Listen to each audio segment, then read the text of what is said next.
Yok o ses gelmez. Cami de mi yok? Cami mi? Bak bir de sakın daha kötü şey yok şimdi. Mişke, var mişke mi ne kadar hareket edene? Ama doğru bu kadar.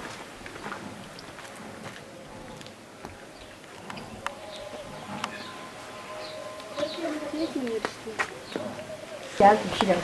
Yok bir şey yok. Yok burada anı yok.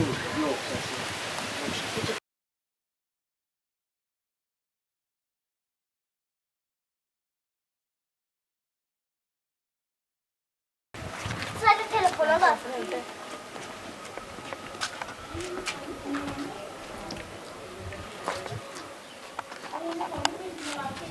Çekmiyor, telefonlarımız çekmiyor.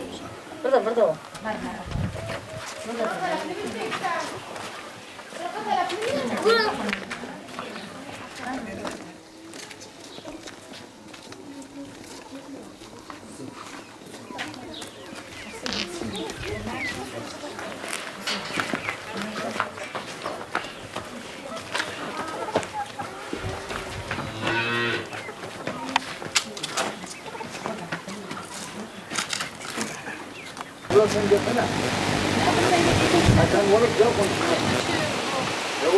Ancak burada şebeke çekiyor.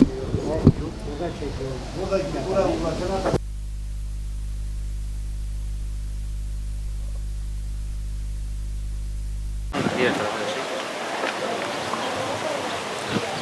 Bugün Karaburç Köyü'nün çiftlik mezrasını ziyaret ediyoruz. Ziyarette buradaki en büyük sorunlardan bir tanesi şebekenin olmaması. Ve aynı şekilde gençler ders çalışırken burada acil bir durum yaşandığında buradaki haberleşmeyi hiçbir şekilde sağlayamıyorlar. Bunun yanında burada yaşanan afetler olmuş zamanda, sel kalkmış ve buna benzer deprem olduğunda merkeze ulaşmalarını sağlayacak bir şebeke olmadığı için çok büyük sıkıntılar çekmişler. Bugün gençlerin ders çalışabilmesi için ve aynı şekilde sorun ve sıkıntılarda bir hastalık yaşandığında tepeye çıkıyorlar ve tepede de ne türlü tehlikelerle karşı karşıya kalacağını bilmiyoruz. Bundan dolayı yetkililere buradan sesleniyoruz. Buraya acilen şebekenin çekebileceği, şebekenin çekmesi için gerekli çalışmaların yapılmasını ve buradaki sıkıntının acilen giderilmesini istiyoruz. Bunların yanı sıra köy yolunda büyük sıkıntılar var, çukurlar var. Bunların da giderilmesini istiyorlar. Aynı zamanda köyden çocuklar taşımalı eğitimle okullarına gittikleri için okuldan dönüşleri geciktiğinde aileler çocuklarına şebeke yokluğundan dolayı ulaşamıyorlar. Aynı zamanda bölgede yani köyümüzde ezan sesi duyulmuyor. Kendileri bir mescit ve aynı zamanda ezanla ilgili gerekli çalışmaların yapılmasını istiyorlar. Köyde taziye evi de bulunmuyor. Köylünün isteklerinden bir tanesi de taziye evinin buraya yapılmasını istiyorlar. Şebeke yok, internet yok. Bir hastamız oldu, mecbur depeye çıkmak zorunda kalıyor. Bu da ilan var, akrep var. Hastamıza olursa da zor durumda mecbur ta depeye çıkmak zorunda kalıyoruz.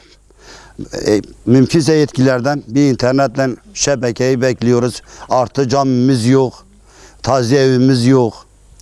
Burada zor durumda kalmışız. Servisten gidip geliyorlar, o da zor. Ulaşım olmuyor. Bir gün geç kaldıklarında telefon ulaşılmıyor. Burada merak ediyoruz mecbur. Gelene kadar çok merak ediyoruz buna. Evet, geçenlerde iki gencimiz burada, yeğenlerimiz kaza yaptı. Yaralı haliyle bizi aramışlar. Bu telefonlarımıza ulaşmamışlar. Çünkü internet şebeke çekmediği için bize ulaşmamışlar. 7 yabancı gelip bize söylüyor ki iki gençimiz burada kaza yapmış, ağır yaralılar diye. O zaman önceki araba tuttuk gitti ulaştık. Bir saatten beri orada neredeyse kanamayla gideceklermiş. Bulamayacaklar çünkü orada ölülerdir. Biz hiç bulamazdık. Hiç haberimiz olmazdı. Telefona ulaşmıyor. Herhangi bir yarım saat olalı yayınla depeye çıkıyor. Herhangi bir hastamız olduğu zaman telefona ulaşmıyor ve ambulansa ulaşmıyor. Son durumdayız.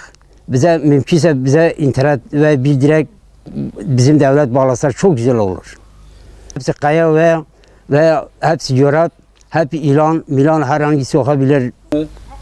Hayır, hayır bir şey yok, ders yok, cami yok. Ondan sonra bir tezevi bize lazım, herhangi bir şey yok. Son durumda bu dere uçurumdayız. Mümkünse bizim devlet bize bir zahmet yardım etse çok güzel olur bu internet dolanında ve cami dolanında veya cezaevinde dolayında çok güzel olur. İnternet çekmiyor, iletişim kuramıyoruz arkadaşlarımızla. Derslerimizden kalıyoruz. Yani bakamıyoruz derslerimizin şeylerine abi. Burada cami yok, ilkokul yok abi. Yani zor durumdayız abi. Burada internet çekmesi lazım abi ya. Köyde bir hasta olunca çok sıkıntı yaşıyoruz. Mecburen dağa çıkıyoruz. Yılan var, akrep var abi. Yani bir yılan akrep soksa burada ne olacak bilmiyorum ki. İnternet burada çekmiyor bu köyde abi. Ya bilmiyorum. Burada internet çekilmesi, cami, ilkokul yapılmasını istiyorum abi.